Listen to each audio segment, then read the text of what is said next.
J45 in the morning. I'm DJ Wonder. AJ the Man Child. Farragut Foster. And Ice-T. You're damn right, yo. Ice-T is in the studio. New member of the morning show. I'm a absolute honorary Bukkake boy, yo. I'm coming on every morning talking crazy. Say splat. Splat. Yeah, son. Splat. Know what I'm saying? Bitch. We got a legend in here. So yeah, we're actually we're talking about rappers in the game now and coming up. How's it like? The whole beef with Soulja Boy, that's done? It's over, right? That was 2 years ago. I mean, I was saying something in the studio. They took it out the studio, put it out, publicized it.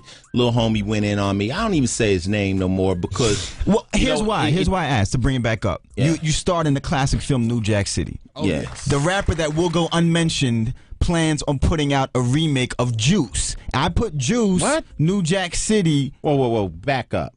What? He has a mixtape inspired by Juice. Yes. And he's reenacting the entire movie through the mixtape. But that's Pac. Yeah, Well, he's gonna be Bishop. He's playing Bishop. Yeah. I mean, at some point, somebody got to stop it. I mean, it's like, I don't know. I mean, I came out, I made some statements. People, oh, shoot, yeah. I'm like, yo, son, I mean, yo. I don't know. Go do you, dude. Do you? I mean, it's kind of like if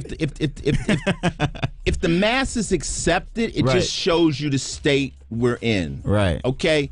Come on, man. How do you think I'd try to remake Pac's movie?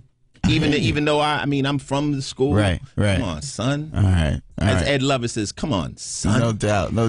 Good luck, though. I'm not. Oh, you hating? I'm not a hater. Just good luck. Yeah. Can you do this? Is that hating? No, you can definitely do that. You gotta allow emotions. You said that you're glad that you're not you're not coming up now because it's a different set of rules. You got people that are like. Yeah, well, if I was coming up now, I wouldn't be nothing but a rapper. I would try to get into pop music and just sing along with the beat and say, just anything. It would be easy to me today because, it doesn't really require any backbone or anything that comes from anywhere. It's just if you can sing along with the beat, it's cool. And I wouldn't go in the streets. I mean, like I said, these kids are snitching over parking tickets. These cats ain't gonna hold no water. Right. So. Prodigy, there's big reports right now. Prodigy of Mobb Deep just got out of jail. Yes, he sir. put out a book. Right. You said you're a fan of Prodigy. My favorite rapper outside of Rakim is Prodigy. Right. Mm-hmm. He's actually out there. They're on the blogs right now because in the book he snitches on Capone, or he says that Capone was a neighborhood snitch. And now they're going back and forth with the drama. How do you advise, a rapper in that? Read. Go to the beginning of my book right quick. Right. I'm going through it, flipping through it. I'll show you this page. I want you to read this segment. This is how I started my book. I tried to avoid that situation.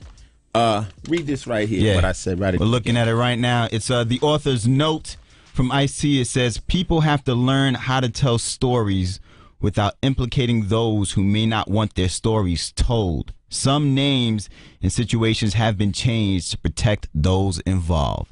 So my attempt when I wrote my attempt was to tell stories, but I wasn't gonna say nobody's name. So maybe Prodigy has a personal issue with Capone. That's what I was thinking. And if that's the case, he aired him out, and they gonna have to handle that, But I don't really have personal issues with anybody in my book. If I'm going to say a name, then I got to stand behind it. You dig?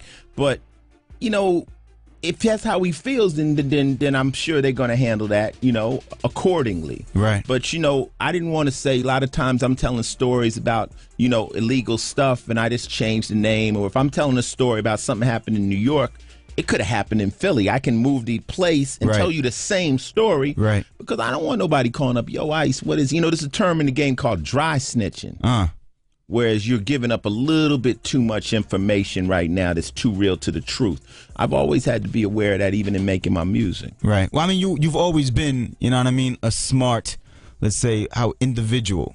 Because we can't call you just a rapper, we can't call you just an actor, we can't call you just a pimp. I mean, let's be real. As I'm reading through the book, I fast forward to now where you're giving advice on marriage and being like. Let's make one thing clear: you are not the same OG. You are a man that's standing by your lady, and you're in a different place emotionally. Absolutely, absolutely. Coco is the one. She holding me down. She saved my life. You know what I'm saying? I think really always a real nigga is always trying to look for that real ride or die down ass broad. I've always been like a guy that's been more intrigued with that Bonnie and Clyde look than a guy with just a bunch of chicks following him around. You know, that really never was my thing. I always wanted that.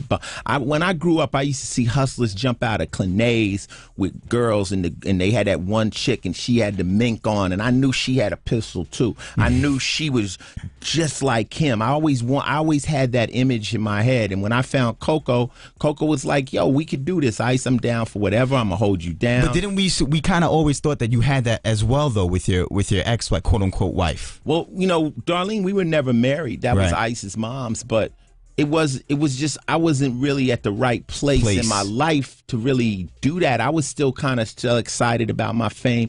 I think women got to understand that when a brother first gets in this game, he ain't really ready to be held down. It's just too much. It's too much madness. I think they say when a woman finds the right man, it's the right time. When a man reaches the right time, he'll find the right woman. Bang. So I had to hit this point in my life where I was like, you know, I did it, done it. My ego's not in check. I can knock any bitch I want through a brick wall. It's not a problem. Now I need to just catch one girl, stay down. They told me one down bitch is worth 10 funky hoes. You know? So that's what I'm doing. Me and Coco been married 10 years happily. And I love it. I'm glad. And plus, the hoes ice done turned melting the game a little bit. Not ice really. Is melting a little Trust bit. me. The hoes done turned the game into a battlefield. You know, Cat Stacks and all them out there got niggas. They like, look, you go out with a girl nowadays, you will end up on YouTube. You know, the game is the double cross has become the new role model for the girl. You know, so I'm like, yo, not necessarily. If you play fair, you can meet a down dude. He'll hold you down, and y'all can take it to the, you know. Take it to the Kentucky Derby. We gotta get to some callers. They're over here waiting to speak to the man. Let's talk to him. Ice-T is dropping knowledge right here, Shade 45.